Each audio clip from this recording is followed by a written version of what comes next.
কেউ মৃত্যুবরণ করে এখানে, কেউ মৃত্যুবরণ করে ওখানে, কেউ মৃত্যুবরণ করে পানিতে, কেউ মৃত্যুবরণ করে আগুনে, কেউ মৃত্যুবরণ করে স্ট্রোক করে। মওলা, মৃত্যু যেহেতু আমার হবে, তোমার দরবারে একটা ফরিয়াদ, এমন একটা মৃত্যু দিও যখন আমার কপালটা থাকবে সিজদার মধ্যে, আমার কপালটা থাকবে সিজদার মধ্যে, জবান থেকে বের হতে থাকবে তোমার প্রশংসা, সুবহান রাব্বিয়াল আলা, সুবহান রাব্বিয়াল আলা। মওলা গো, আমার জীবন সার্থক হয়ে যাবে যদি আমার মৃত্যুটা তোমার কুদরতি কদমে সিজদার মাধ্যমে হয়ে যায়। নামাজ 5 ওয়াক্ত ফরজ জানে না কে? সবাই জানে। এই মুহূর্তে আমার মাইকের আওয়াজ যতটুকু যাচ্ছে একটু মনোযোগ দিবেন। নামাজ 5 ওয়াক্ত ফরজ জানে না কে? আমি সবার আওয়াজ পাই নাই, আরো জোরে বলেন।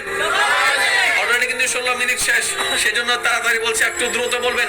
নামাজ 5 ওয়াক্ত ফরজ জানে না কে? তারপরও মসজিদে মুসল্লি নাই কেন?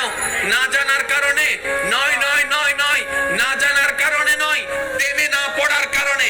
যদি প্রেমে পড়তো, একটা মানুষ প্রেমে পড়লে দিনকে রাত বানাই ফেলে, রাতকে দিন বানাই ফেলে, সূর্যের তাপের মধ্যে দাঁড়ায় থাকে, বৃষ্টির মধ্যে ভিজতে থাকে, হাত কেটে ফেলে, এমন করে এমন করে। দুনিয়ার প্রেম যদি একজন মানুষকে এমন পর্যন্ত পর্যায়ে নিয়ে যায়, নেশা করলে মারা যাবে, নেশা করলে কিডনি নষ্ট হবে, নেশা করলে হার্ট নষ্ট হবে, নেশা করলে শরীর নষ্ট হয়ে যাবে, জানার পরও সেই নেশায় চলে যাচ্ছে।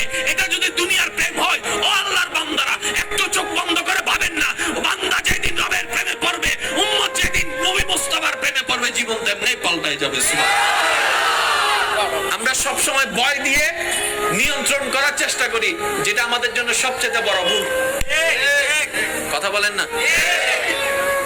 মা বাবা কত দামি জানে না কে? শুনে বলেন না।